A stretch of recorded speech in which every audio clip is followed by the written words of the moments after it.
Hello बच्चों, सत श्री अकाल। अज असी सिक्ख्या है पंजाब ते की पढ़न वाले हैं।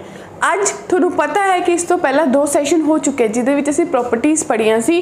प्रॉपर्टीज़ ऑफ डिटरमिनेंट असीं प्रॉपर्टीज़ ऑफ डिटरमिनेंट नूं पहले 2 हिस्सिਆਂ विच कर चुके हैं। एक दे असीं 4 प्रॉपर्टीज़ कीतियां सी, अगले दे 3, यानी कि असीं सारियां प्रॉपर्टीज़ पढ़ चुके हैं।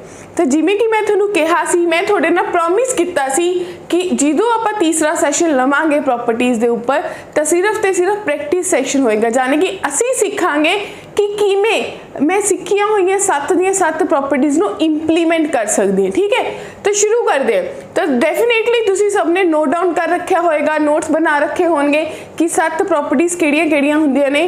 तो तुहानूं एक बार फिर रीकैप करवा दिंदे हैं। सब तो पहली प्रॉपर्टी क्या सी कि किसी ट्रांसपोज का डिटरमिनेंट या डिटरमिनेंट दोनों बराबर होंगे। दूसरी प्रॉपर्टी क्या सी कि अगर 2 रोज़ नूं इंटरचेंज करो, 2 रोज़ नूं इंटरचेंज करो या 2 कॉलम नूं, तो माइनस का साइन बाहर रिफ्लैक्ट होंदा है। ठीक है जी।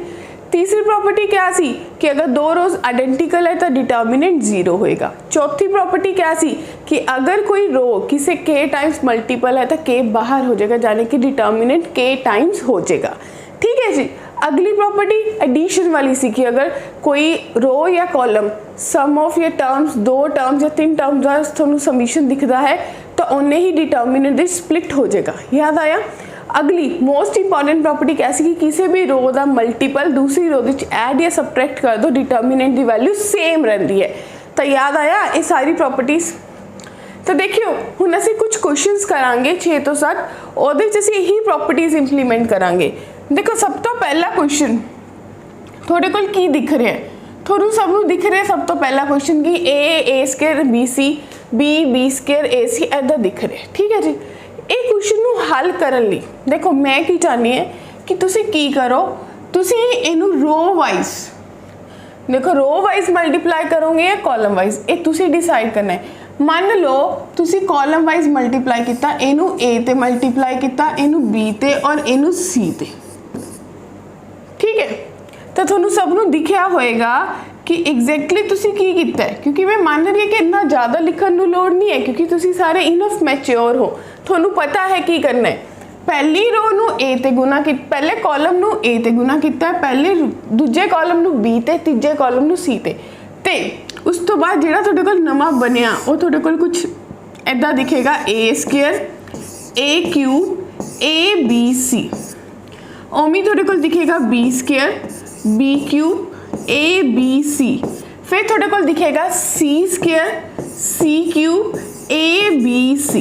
ठीक है बच्चों, हुण तुसी ए चो ए बी सी कॉमन कर लो, जेड़ा ए बी सी ते मल्टीप्लाई किया सी वो 1/ए बी सी भी कितना होएगा ना, जिस चीज़ से गुना की होते डिवाइड भी कितना होएगा।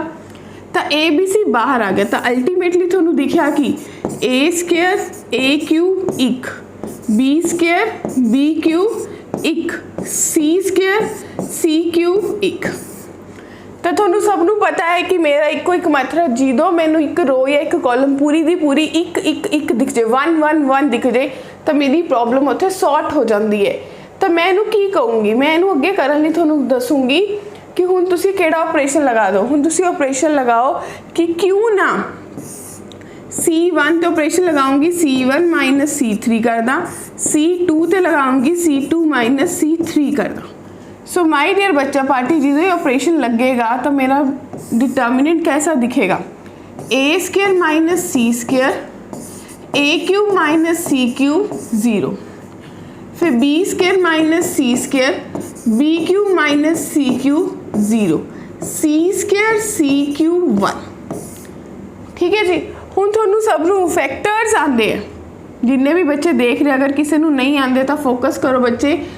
तुसी a square minus b square दिखता तो इनू ए माइनस बी गुना ए प्लस बी लिख सकते सी।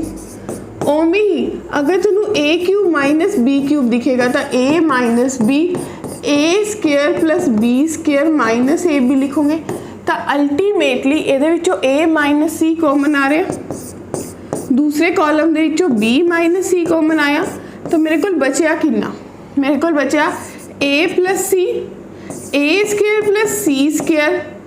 हाँ जी, अगर माइनस है तो इतने प्लस आएगा प्लस ए सी 0, फिर थोड़े कोल बचा b प्लस सी, बी स्केयर प्लस सी स्केयर प्लस बी सी 0, सी स्केयर सी क्यूब 1। ਜਦੋਂ दो जीरोस बन जान एक्सपैंड कर दो। तो बच्चों दो फैक्टर्स आ गए हैं, जो तुम इनू एक्सपैंड करोगे तो जो बचे हुए दो चीज़ें ने वो भी थोड़े कोल बन जाएगियां। तो सब नू क्लीयर है कि मैं एक्सपेंशन लगानी है। बस इस तो बाद क्या करना है, एक्सपैंड अलोंग R3 ना एक्सपैंड कर दो, थोड़े कोल जो आंसर है वो बन जाएगा। क्लियर है, इत्थे तक सब क्लियर है, राइट। तो हुण देखो अगला, हुणे क्वेश्चन डिफरेंट काइंड है। हुणे क्वेश्चन कैसा दिख रहा है, a plus x x x y a plus y y. तो अगर रोज ऐड कर दिया तो कुछ और बनेगा, कॉलम ऐड कर दिया तो कुछ और बनेगा। मैनू चाहिए क्या है, a plus x plus y plus z, यानी कि मैनू कॉलम 1 ते ऑपरेशन लगाना पड़ेगा, column 1 plus column 2 plus column 3। Check करो तो थोड़े कोल क्या बनेगा, a plus x plus y plus z, ओमें ही a plus x plus y plus z last भी। तो a plus x plus y plus z जो है वो तुसी सारे जाने कॉमन कट लोगे। तो बचा कितना, एक y a plus y y z z a plus z. तो माय डियर बच्चा पार्टी, टर्म्स मैथड्स कदे नहीं बदलते अपने। 3 1 ने जो 3 1 दिख जाते जाने की दो जीरोस बनानी है, तो ऑपरेशन क्या लगेगा, R1 ते ऑपरेशन लगाओगे R1 माइनस R3, R2 ते ऑपरेशन लगाओगे R2 माइनस R3, और वो माइनस कर रही है जिन्हों चेंज नहीं कर रही। तो R1 जो R3 माइनस कितना 0 0 माइनस A, R2 जो R3 माइनस कितना 0 A माइनस A, एक Y A प्लस जेड। ठीक है जी। तो माय डियर बच्चों, थोड़ा ये चीज़ दिख रही है कि पहली रो चो माइनस ए कॉमन आ रहा है या ए कॉमन आ रहा है, दूजी चो ए कॉमन आ रहा है। तो जो पहला कॉमन आया से वो एज इट इज़, तो थोड़े को बनूगा कि ना, तो तुम कहोगे कि a plus x plus y plus z a as it is बाहर चल रहा सी, ए स्केयर कॉमन कटिया तो बचा कि ना 0 0 minus 1 0 1 minus 1 Y a plus Z. हुण क्या करो, एक्सपैंड कर दो, किसी दे भी अलोंग कर दो। सपोज C1 दे अलोंग C1 करता तुसी मान लो, तो a plus x plus y plus z as it is रहा, बाहर a स्केयर भी रहा। तो जो ये लॉन्ग किया 0 माइनस माइनस प्लस 1 इंटू 1, तो यही आंसर प्रूव करना सी। देखो कितने स्टेप लगे, 1 2 3, तीसरे च आंसर भी आ गया। जाने कि थोड़ा सब तो पहला जो डिटर्मिनेंट की गल देखो, जो एलीमेंट्री ऑपरेशन किया सी ऑपरेशन सिमिलर सी, बट उदों कोई होर मैथरोलॉजी अपनाई सी। हुण मैथरोलॉजी क्या है कि सब तो पहला फोकस 3 1 ते है, 3 1 बने 2 जीरोस बना लो, क्वेश्चन हल हो जाऊगा। हाँ जी, हुण देखो सीधा ही हिंट दे रहा है A B C, तो मैं रोज़ नहीं ऐड कर देनी कि R1 दे विच R2 जोड़ी और R3 जोड़ी। तो थोनू दिखा A plus B plus C बाहर आ गया, बचा कितना 1 1 1 B C A C A B, right बच्चों। हुण जो 3 1 दिख गए 2 0 बनानी है, तो C1 ते ऑपरेशन लगाया C1 माइनस C3, C2 ते ऑपरेशन लगाया C2 माइनस C3। तो थोड़े को बचिया कितना A plus B plus C dear बच्चों बाहर है, थोड़े को कितना बचिया 0 B minus A C minus B 0 C minus A minus B 1 A B। हुण क्या करोगे, एक्सपैंड कर दो। तो A plus B plus C नू एज इट इज़ रखा, एक्सपैंड किया, तो B माइनस A नू A माइनस B ते मल्टीप्लाई किया, माइनस C माइनस B नू C माइनस A ते मल्टीप्लाई किया। तो A plus B plus C as it is रहा, थोड़े कोल कितना बचा, थोड़े कोल माइनस ऑफ A स्केयर, थोड़े को B माइनस A दा होल स्केयर, यानी कि माइनस आएगा तो minus A square minus B square plus 2AB बने, और में ही थोड़े को बने minus C square plus AB plus BC, right. और थोड़े को बन गया माइनस माइनस प्लस AC। ठीक है जी। तो ਜਦੋਂ ਤੁਸੀਂ ਇਹਨਾਂ ਨੂੰ ਹੱਲ ਕਰੋਗੇ ਬੱਚੋ, ਜੇ ਤੁਸੀਂ ਇਹਨਾਂ ਨੂੰ ਹੱਲ ਕਰੋਗੇ ਤਾਂ ਤੁਹਾਨੂੰ ਰਿਕੁਆਇਰਡ ਆਨਸਰ ਦਿਖੇਗਾ। ਦੇਖੋ ਤੁਹਾਨੂੰ ਐਸ ਪਰ ਕੁਐਸਚਨ ਚਾਹੀਦਾ ਕਿ ਹੈ ਮਾਈਨਸ ਬਾਹਰ ਚਾਹੀਦਾ ਹੈ, a square b square c square, bc पे है ab पे है, ab दो ने एक माइनस हो जाएगा, ठीक है जी, माइनस माइनस प्लस और माइनस ए भी आएगा, ठीक है जी, तो माइनस हो जाएगा। तो एज पर रिक्वायर्ड आंसर जो चाहिए थोड़े को आंसर बन गया। उसी तरह अगला क्वेश्चन, क्या देख पा रहे हो अगला क्वेश्चन क्या कह रहा है थोनू? अगला क्वेश्चन थोनू कह रहा है कि a माइनस बी माइनस सी है 2b है, तो इस क्वेश्चन को इस डिटर्मिनेंट नू ध्यान नाल देखो। सेम चीज़ अगर कॉलम ऐड कर रहे हैं तो रिक्वायर्ड आंसर नहीं बन रहा, ना ही कुछ कॉमन निकलेगा, बट अगर रोज ऐड कर रहे हैं तो देखो माइनस बी 2b ऐड किया कला b बनया, माइनस सी 2c ऐड किया कला c बनया। तो तुसी कह सकते हो कि पहली रो ते ऑपरेशन लगाता ते r1 plus r2 plus r3 जोड़िया तो की कॉमन आया थोड़े को a plus b plus c सब ने कॉमन कट लिया, क्योंकि देखते ही पता चल जाता है। तो एक 2b 2c बचा, ओमें ही एक b माइनस सी माइनस ए 2c बचा एंड बचो एक बचा 2b बचा c माइनस ए माइनस b बचा। बोलो इन्नी गल क्लियर है? हुन क्या करना है, दो जीरोस बनाने, इस तो ज़्यादा मैंने कुछ सोचना ही नहीं है। क्यों नहीं सोचना? क्योंकि जो 3 1 दिख गए तो मैंने अगला ऑपरेशन ऑटोमेटिक क्लियर है। तब मैं C1 पे ऑपरेशन लगाऊंगी C1 माइनस C3, C2 पे ऑपरेशन लगाऊंगी C2 माइनस C3।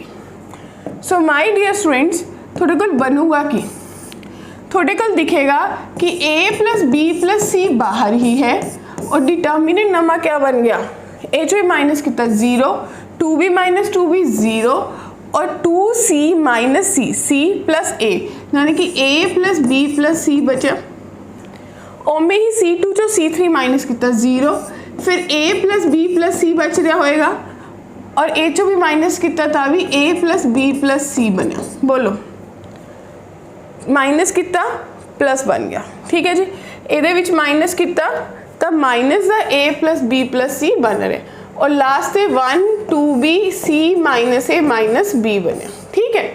हुन क्या करोगे, देखो सिमिलर स्टेप्स सेम क्वेश्चन होंगे जो तुम प्रैक्टिस करते जाते हो।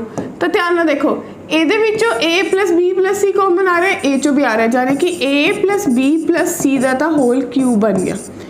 कि लॉन्ग एक्सपैंड करो, मान लो तुम ये लॉन्ग एक्सपैंड किया तो थोड़े को 1 माइनस माइनस प्लस 1 इंटू 1 बनेगा, तो जो रिक्वायर्ड आंसर है वो बन गया।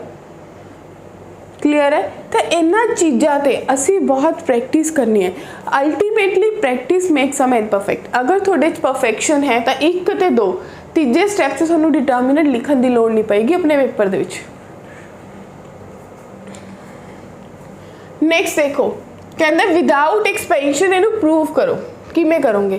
तो मैंने क्लीयरली 3 1 दिख रहे हैं, तो सब तो पहला ऑपरेशन ही क्या होएगा कि R1 ते ला दो R1 माइनस R3, ओमे R2 ते ला दो R2 माइनस R3, ठीक है। तो तुम ये कह सकते हो कि चीनू मैडम ने फिक्स्ड ऑपरेशन है, बिल्कुल जी फिक्स्ड है, क्योंकि इस तो ज़्यादा प्रैक्टिस और पता चल जाता है कुछ लगेगा ही नहीं। 1 minus 1 0, b c minus a b, b common c minus a b, देखो इतने लिख के देख लो a b plus a c minus a c minus b c, तो एक कट गया बी कॉमन, तो थोड़े को बीच कितना बचा बी कॉमन कट के बी माइनस ए माइनस सी, ठीक है। और दूजी वाला आया 0, ए जो क्या ए कॉमन, तो सी माइनस बी बचा, और जो इनू कॉमन कटो माइनस करोगे तो b c plus a b minus a c minus b c कट गया, तो थोड़े को कितना बचा ए बी तो सी ए, यानी कि a common b minus c बचा। लास्ट सेम है 1 a b c into a plus b. So my dear students हूँ थोड़ा फिर ध्यान नाल दिख रहा होएगा क्लीयरली कि पहली रो चो ए माइनस सी कॉमन कट लो, दूजी रो चो बी माइनस सी कॉमन कट लो, ठीक है। तो जो तुम 2 फैक्टर्स कॉमन कटे तो थोड़े को बाहर की दिखेगा, बाहर थोड़े को दिख गया a minus c b minus c, बचा कितना 0 0 1, फिर थोड़े को बचा minus b minus a b, फिर थोड़े को बचा b a c into a plus b. So dear students हुण एक्सपैंड करो, पहले कॉलम दे लोग एक्सपैंड किया तो डिटर्मिनेंट की वैल्यू कितनी आ गई minus b a plus a b, यानी कि 0 इंटू ये दोनों फैक्टर मल्टीप्लाई किते तो थोड़े को 0 नूं कुछ भी मल्टीप्लाई करोगे 0 आएगा। तो यही तो क्वेश्चन ने प्रूफ करन लई कहा सी।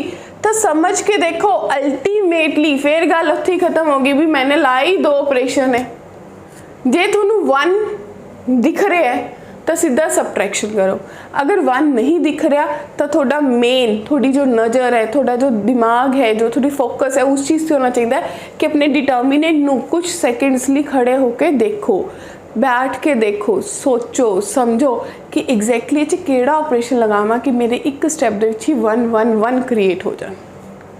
ठीक है जी।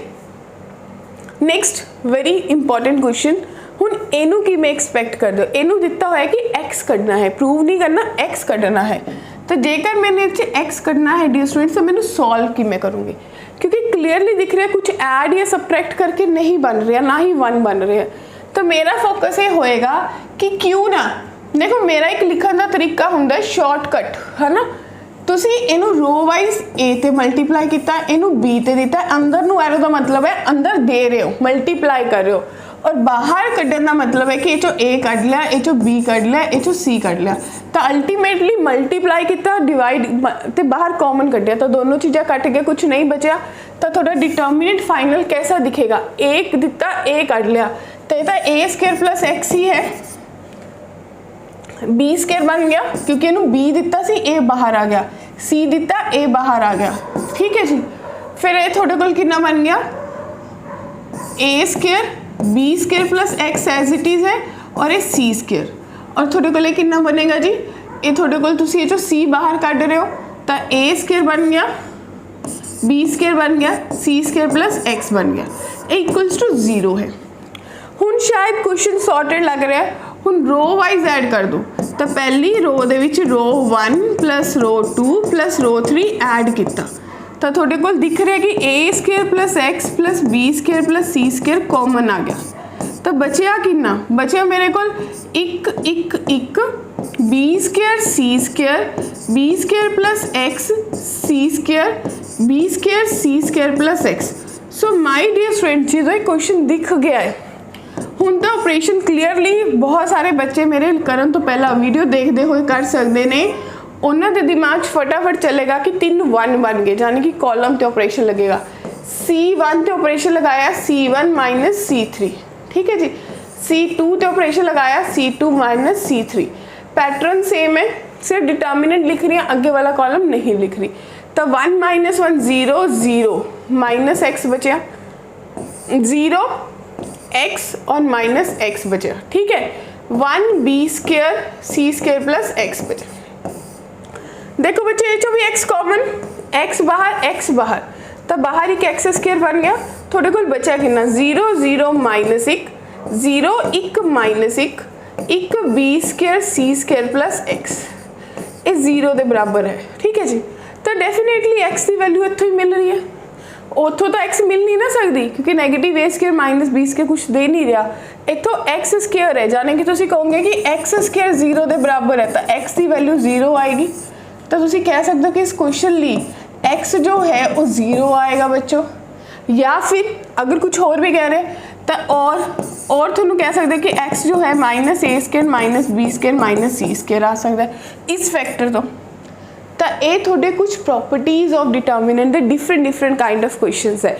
ऑपरेशन ऑलमोस्ट सेम ही लगने हैं, जो थोनू 7 प्रॉपर्टीज आई ने वही लगनी है, ਉਹਦੇ ਵਿੱਚੋਂ भी तुसी ध्यान देना है कि अगर आइडेंटिकल है तो 0 हो जाएगा, प्रपोर्शनल है या कुछ कॉमन आ रहा है तो उन्होंने चीज़ों से तुसी ये सब कॉमन वाले सब प्रॉपर्टीज ही लग रही ने। बस थोड़ा मेन फोकस जो क्वेश्चन आ गया प्रूव करना है या 4 ऑप्शन दिते हुए एक आंसर सही है तो थोड़ा फोकस किस चीज़ से होना चाहिए, सब तो पहला क्वेश्चन को ध्यान ना एनालाइज करो। जो तुम क्वेश्चन को ध्यान ना एनालाइज करोगे ना डियर स्टूडेंट्स, फिर थोड़ा पता चलेगा, क्या पता चलेगा कि एग्जैक्टली मैंने करना की है, मैनू की कुछ मल्टीप्लाई करना चाहिए, पहला कुछ कॉमन करना चाहिए, रोज ऐड होणगियां कॉलम ऐड होणगे अगर तो सीधा 3 1 दिख रहे ने कोई भी कॉलम या कॉलम या रो 1 दिख रहा है तो परफेक्ट अगे सोचने की लोड़ नहीं सिर्फ माइनस करने बट अगर 1 1 नहीं है तो मेरा सब तो मेन फोकस 1 1 1 ते है ठीक है जी फिर मिलांगे अगली वीडियो दे बट जानते जानते लाइक शेयर सबसक्राइब जरूर करना है जी क्योंकि अगली वीडियो बहुत इंटरेस्टिंग है थोनू बहुत सारे PYQs मिलन वाले ने थैंक यू सो मच।